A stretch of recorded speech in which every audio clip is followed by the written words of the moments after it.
که د یو مجاهد په کونړ کې د تخنیکی او مسلکی زده کړو امریت له لوري په مرکز اسداباد او ولسوالیو کې خواوشا 1200 نظامیانو ته د اداري او مدیریت په برخو کې د 3 کلنو زده کړو زمینه برابر شوه. دغه ولایت د تخنیکی او مسلکی زده کړو امریت مسؤلین وايي هغو مجاهدینو څخه چې د سیوی د تثبیت ازموینه اخیستل شوې وه او زده کړې ترې په نمایي کې پاتې شوې وي د اداري او مدیریت ترڅنګ د کمپیوټر او انګلیسي ژبې د زده کړې د روزنې اسانتیاوې برابرې شوې دي. دا برنامه زمونږ 3 کلنه برنامه ده او موږ غواړو چې هغه مجاهدین ورونه چې د هغوی زده کړې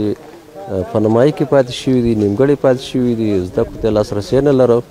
اوس موږ غواړو چې هغوی ته خپل هغه زده کړې مکملې کړو. اوس پیلن دپاره چې موږ ضرورت لرو اداره مدیریت ته ضرورت لرو، ځکه اوس دغه حالات داسې دي چې منګه هر یو کس په اداره پوه شو د اداره مخې ته لاړ شي،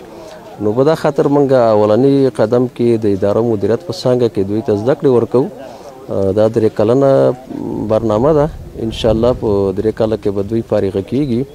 په همدې حال کې هغه مجاهدین چې زده کړې ترې نیمګړې پاتې شوي او اوس ورته د زده کړو د بشپړولو په موخه تازه اسانتیاوې برابرې شوي خوښ دي او وایي چې په دې سره به یې مهارتونه او پوهه لا لوړه شي. موږ ته امارت اسلامي دا زمینه برابره کړله چې مخکې موږ جهادي دوره کې چې کوم دی لکه علوم نیمه کې پاتې شوي او علوم پوره نه وو دغه کړي او بیا خاص کر د انګلیش او د کمپیوټر د علومو سره موږ مجاهدین چې کوم دی ناشنا او اداري کارونو کې چې کوم دی نو زموږ ته مشکلات وو، په دې وجه امارت اسلامي چې کوم دی موږ ته دا زمینه برابره کړله. دغه کوم برنامه چې اوس د تخنیکي زده کړو امریت ته ورسپارل شوې ده په اداري بخشونو کې به انشاءالله العزیز ډېر زیاته فایده مجاهدین ته واړوي، خصوصا هغه مجاهدین چې د غرو په وخت کې د دوی نه هغه زده کړې د مدرسې یا د مکتبونو په نیمایي کې پاتې وي، هغوی ته به ډېر زیاته فایده وکړي. یو خو دغه اداري بخشونو سره مجاهدین ډېر نابلده دي،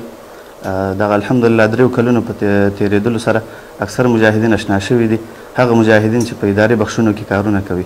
خو هغه مجاهدین چې پاتې دي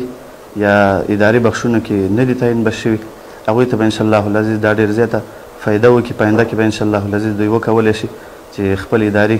کارونه مخته یوسي.